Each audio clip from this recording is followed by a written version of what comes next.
Want to stay up to date with everything that's happening on the show?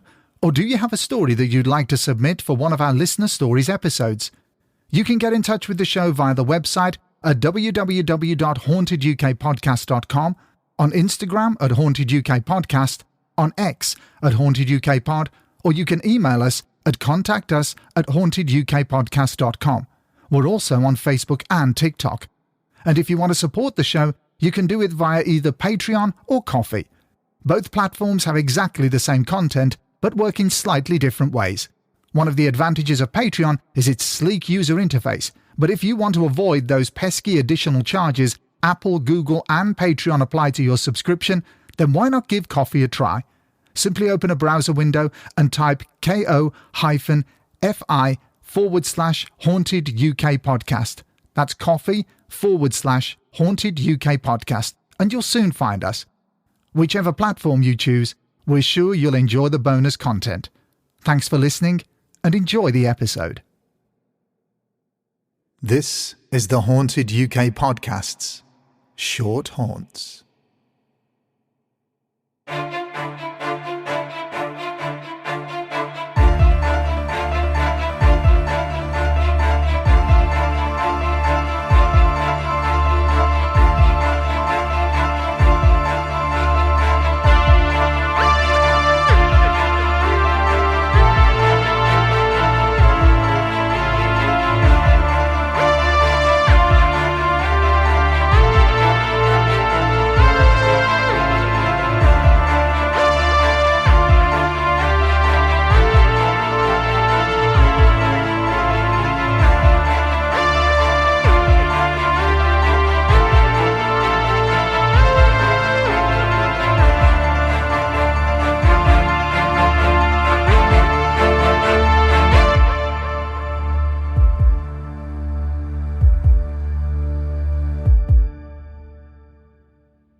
Welcome, dear listeners, to our series of short haunts, a shot of scary, just for you.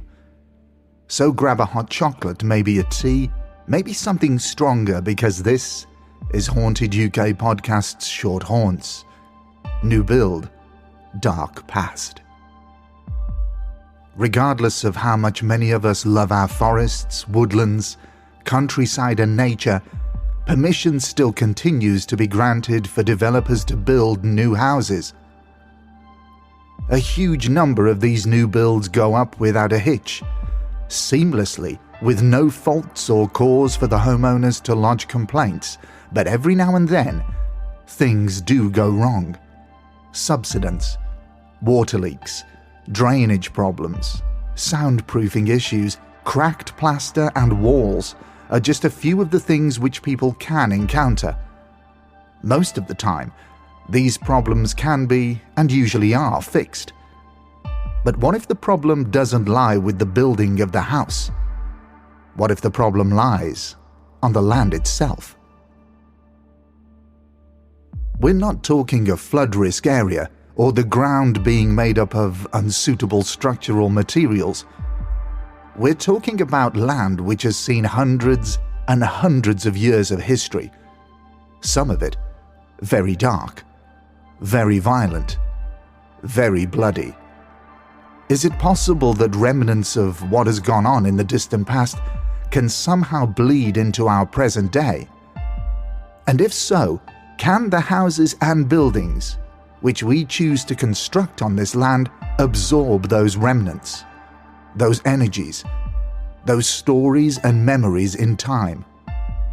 Stone tape theory? Or perhaps something more? This short haunt takes us to the west of England, to the county of Norfolk, and was kindly sent in by Jackie. In 2006, my 3 children and I, aged 9, 11 and 12, moved into a new build house in a village in Norfolk. It was a rented house and was so new that the day before we moved in, it still didn't have a front door. We've had a few paranormal experiences in the past, so we all thought moving into a new build and being the very first tenants would somehow exclude us from any kind of funny business. but this wasn't to be the case. It wouldn't be long before the house began to show a different side to its newly built character. Nothing weird happened for about the first 3 months. Then one day, the smoke alarm which was wired into the house's electrics went off. I was at work at the time, and my neighbor called me to let me know. She also had a key and had let herself into the house to check that there was no smoke or fire. When I got home, she said that it had been going off every couple of hours. This obviously seemed strange, but maybe there was some sort of fault. But for the next few hours, the smoke alarm continued to go off. Every 2 hours, until finally at 3 a.m. it stopped. But only because it was told to.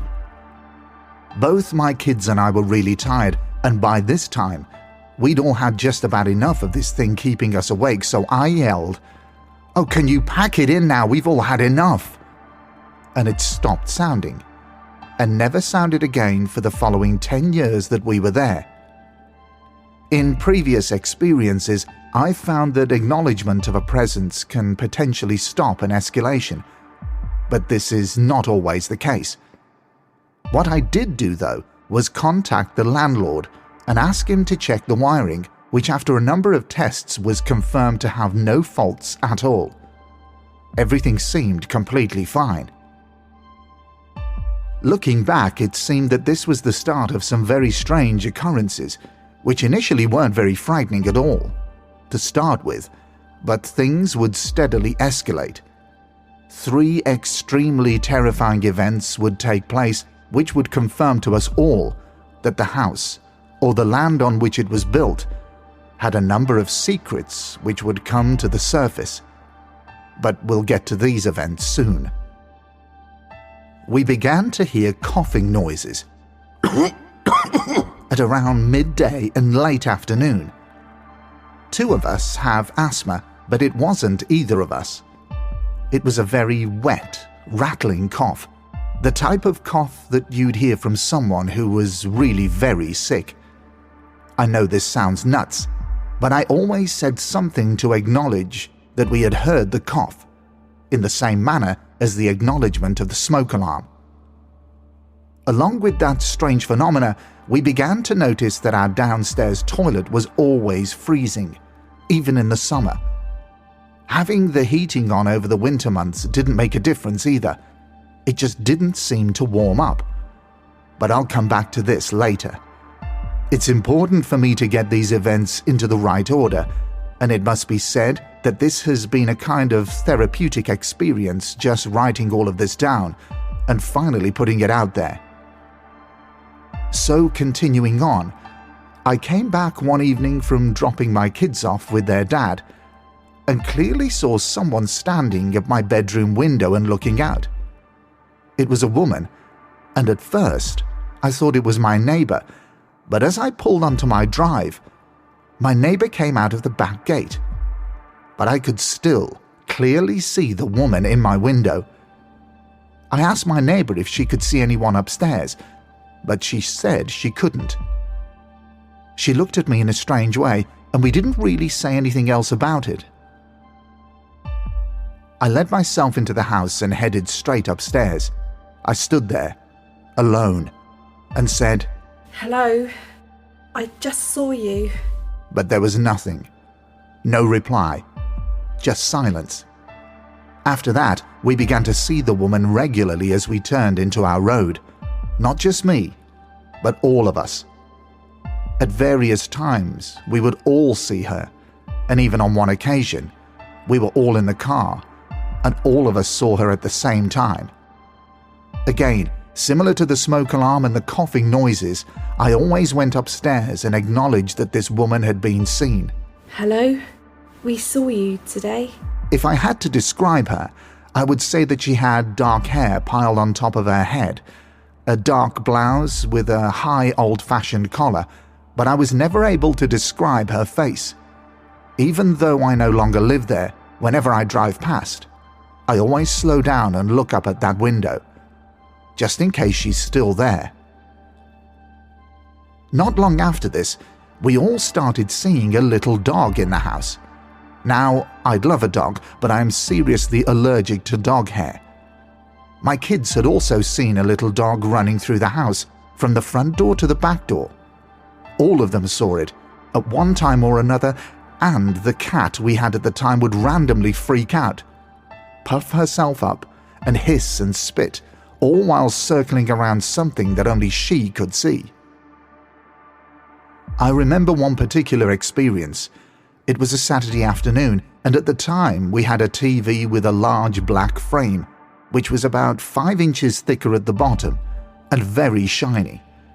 I was watching a program and suddenly saw in the bottom frame of the TV, as clear as day, a little red dog. I jumped out of my chair, looked on the floor, but there was nothing there. But the strange thing was, I could still see the dog reflected in the TV frame, until it just wasn't there anymore. A couple of weeks later, and the boiler was being serviced, and my oldest child, who was by now about 15, had let the boiler engineer in because I was at work. The guy pointed to the corner of the hall and said, "What a cute little dog. What is that, some sort of terrier?" My son was really embarrassed and replied that we didn't know. After the engineer left, my son phoned me and relayed what had happened, and my first thought was, well, at least it's not just me seeing the dog. So over the years, we have the coughing, the woman in the window, the little dog, and the freezing cold downstairs toilet. My youngest daughter got herself a lovely boyfriend, and they'd been together for a few months. He was at the house one day and went into the downstairs bathroom. I saw him go in, stand there, slowly back out, and then run upstairs to use the toilet up there. I just thought it was because he was a bit shy and didn't want to use the toilet while I was in close proximity.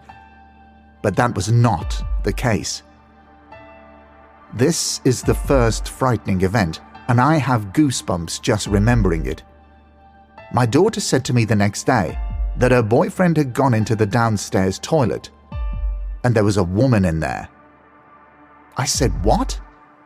She said, "Honestly, Mum, she scared the crap out of him." I asked her what he said she looked like. She said that her boyfriend described her as having loads of dark hair, a very angry-looking face, a black Victorian-style dress. And she told him to leave. So he did. I went into that toilet and I explained who he was and that he would be visiting a lot more. It sounds absolutely mad, I know, but I just think it's better to acknowledge these things. Anyway, after that, things got even weirder. I was cooking dinner in the kitchen one evening and had the unmistakable feeling that I was being watched.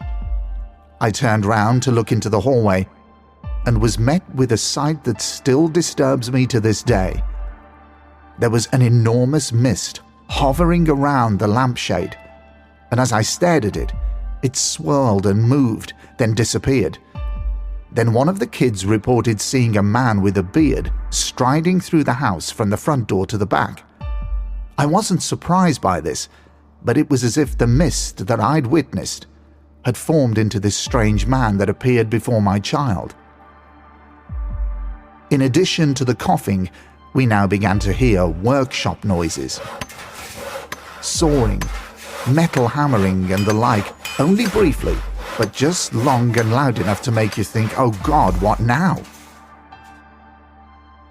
The crunch came when one night I was alone in the house. I had remarried by now and was waiting for my husband to come home from work.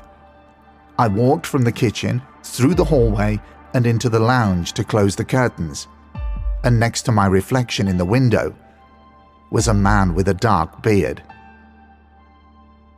Initially, I thought this was my husband walking up the garden path towards the back door, but when I realized what I was looking at, my heart nearly stopped, because A, my husband hadn't got to the back door, and B, the man was wearing a top hat. I looked to my left, nobody there, but in the window there was clearly someone next to me. I phoned my husband and asked him where he was, and he apologized, saying that he would be late as something urgent had happened at the last minute. I sat down for a while, and I don't drink, but I did actually have a drink, and after about 20 minutes, I decided to try and find out what could be behind all of this activity. I made it my priority to do some digging and research the history of the land that the house was built on. As with most villages in the 1800s, there was a main landowner. His manor house was still in the village about a mile or so down the road from our house. I'm not going to name the family because I don't want to draw attention to the area for their sake, or for anyone else's for that matter. Anyway, he owned a blacksmith's forge and a carpentry workshop. The forge used to be situated the opposite side of the road to the left of our house, but the carpentry workshop had been sited where our house now stood, which went some way to explaining the workshop noises which we'd all heard. The man had a wife who had died of consumption in her late 40s. Consumption was what the Victorians called tuberculosis, which would also explain the coughing noises. The man and his wife would take daily walks from their house to the workshops, and then on through the village to the farm that they owned at the opposite end of the village. They were always accompanied by their little dog, a red fox terrier, and the dog would always take a rest in the workshop. But this all stopped when the man's wife became too ill to leave their house. I decided that I would walk in their footsteps. So one day I walked to the old manor house and began to walk back towards mine. Now, as they would have walked it in the 1800s, it was as the crow flies, straight from their front door and right through the middle of my house. There are now other buildings on the route that would not have been there back then, so I had a bit of a detracted walk back, but I got the gist of it. I felt better after doing this research, and shortly after, we moved out of the house when we were able to buy our own. I would go back twice, once to clean, and again to do the hand back with the landlord present. We moved out on the Saturday, and on the following Monday, I went back for the first time myself to clean. Immediately after walking inside the house, I felt awful. I stood in it and yelled, "Hello, I'm just here to clean, then I'll go." I cleaned the upstairs first, and this is when the second frightening incident occurred. As I cleaned each room, I would close the doors behind me after I'd finished. I got downstairs and began cleaning the kitchen. I finished in there and went through the hall to go to the lounge. Now, there are no windows on the landing, so with all the doors shut, it should have been dark, but I could see daylight. I got halfway up the stairs and noticed that all the doors were now open. I shot back downstairs, cleaned the lounge as quickly as I could. Honestly, I have never moved so fast, and then left. A week later, I met the landlord. I got in the house first and immediately noticed that the upstairs was dark, meaning that all the doors were shut again. I thought to myself, sod this, and waited outside for the landlord. He arrived and we went inside, and he went upstairs so he could check all the rooms. I made a point of staying downstairs. He suddenly said, "Jackie, can you come up here, please?" I went upstairs, and he was in my old bedroom. I asked him if he was okay, and he said, "No, the doors don't stay shut, do they?" I replied no, and that they also don't stay open either, and he stared at me for a bit. We left all the doors open, and we were just going out of the front door when we heard a door slamming upstairs. I went and looked, and it was my old bedroom door that had slammed shut. Finally, the third frightening incident. My kids and my daughter's boyfriend admitted to me that when I'd been away on my honeymoon, they'd taken a spirit box into my bedroom. I was really angry about this and asked what the hell they were thinking, and why was it in my bedroom. They all said we hated it in there, we never felt welcome. I was devastated because I had never felt anything negative in there. They said that they went in, and the conversation went as follows. Okay, is anyone in here? Yes. Why are you here? Why are you here? Because it's our mum's room? So get out then! They got out, threw the spirit box away, and never did anything like it again. Well, not to my knowledge at least. Love the show, and keep up the good work. Kind regards, Jackie. And that is where this short haunt ends, and hopefully that's the same for Jackie. But what about the next tenants who moved in? And the ones after those? Did they have similar experiences to Jackie's? Whether they have or not, the tactic which Jackie used of giving acknowledgement to these spirits seemed to work. Sometimes. But it felt like there was always a darker element to this haunting, an animosity to those living in that house, to those walking the same paths of people long gone. Was it their intention all along to literally scare Jackie and her children out of that house? Out of the area? Out of what was once their environment? Only Jackie and others who have had similar experiences can answer those questions.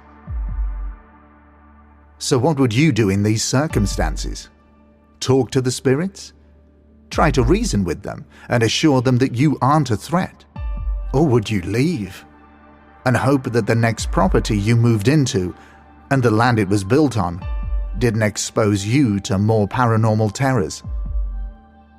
But if this does become the case, then please try to remember everything that happens. For instance, like Jackie, perhaps it's a faint sketch, an outline of a phantom lord of the manor from long ago, peering in at you from the kitchen window, wondering at the audacity of you being on his land.